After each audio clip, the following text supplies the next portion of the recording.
चरण के शिक्षक अभ्यर्थियों का एक बहुत ही महत्वपूर्ण मांग जो पिछले कई महीनों से लंबित था, उसको विभाग ने मान लिया है और इसको लेकर के विभाग के जो निदेशक हैं, उनके द्वारा आदेश भी जारी कर दिया गया है। और यह आदेश देखने के बाद, इस मांग को देखने के बाद जितने भी 7वें चरण के अभ्यर्थी हैं, उनमें एक तरह से खुशी का लहर दौड़ गया है।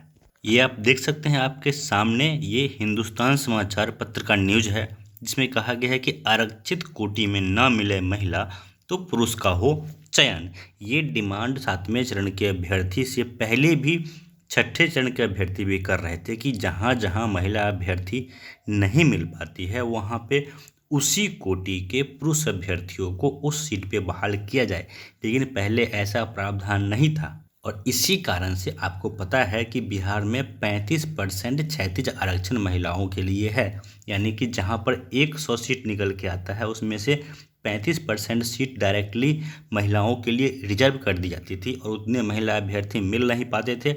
इस कारण से जो पुरुष अभ्यर्थी थे वो बेरोजगार रह जा रहे थे और कहीं ना कहीं जो सीट थी वो भी खाली रह जा रही थी। और इसी को लेकर के माध्यमिक शिक्षा निदेशक मनोज कुमार की तरफ से यह आदेश जारी कर दिया गया है कि अब 35%, यहाँ पे मैं आपको दिखा भी दूँ, 35% आरक्षण में क्षैतिज आरक्षण के तहत महिला सीट पर यह लाभ पुरुष अभ्यर्थी ले सकेंगे। यानी कि सीधे तौर पे अगर इसको समझा जाए तो जहाँ पे 35% महिलाओं को आरक्षण मिलता है, वहाँ पे अगर महिला अभ्यर्थी नहीं मिल पाती है तो उन सीटों पर उसी कैटेगरी के पुरुष अभ्यर्थियों को मौका दिया जाएगा, पुरुषों का बहाली किया जाएगा। लेकिन अभी भी जो सबसे बड़ा प्रश्न बना हुआ है कि आखिर 7वां चरण कब होगा, क्योंकि 7वां चरण शुरू होगा तभी बहाली होगी और तभी इन चीज़ों को लागू करने का मौका दिया जाएगा।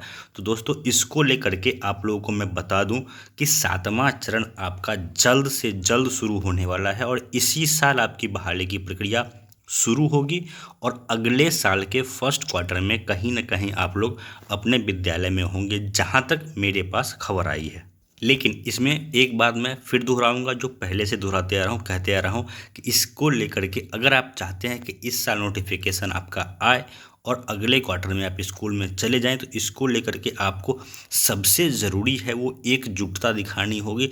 खेमाबाजी बंद होना चाहिए, नेतागिरी बंद होना चाहिए, केसबाजी बंद होना चाहिए, चंदा चोरी बंद होना चाहिए और एक डिमांड रखना चाहिए, सिर्फ और सिर्फ एक डिमांड रखना चाहिए सरकार और शिक्षा विभाग के सामने कि आप जल्द से जल्द 7th फेज का नोटिफिकेशन जारी कीजिए। कुछ जाहिलों को मैंने देखा है कि जाते हैं मांग करने और कहते हैं कि STET 19 का नोटिफिकेशन हमें जारी कर दीजिए। देखिए, ये लोग खुद को नेता कहते हैं और इन लोगों को इतना अकल नहीं है कि 7वां चरण क्या होता है और STET 19 क्या होता है। STET 19 में ये हो चुका है और उसका एग्ज़ाम भी हो गया और उसके लिए एग्ज़ाम लेकर के जो उसमें पात्र हुए उनको सर्टिफिकेट भी दे दिया गया है। अब इन लोगों को ये बात समझना चाहिए कि अब जो आपका मांग है वो मांग आपका होना चाहिए 7th फेज नोटिफिकेशन, ना कि STET 19 का नोटिफिकेशन। ये बात आप लोग को सुन के हंसी भी आ रही होगी, लेकिन ऐसे मैंने बहुत जाहिल नेताओं को देखा है जो खुद को STET 19 का नेता मानते हैं और जाते हैं सचिवालय में कहते हैं कि सर हमें STET 19 का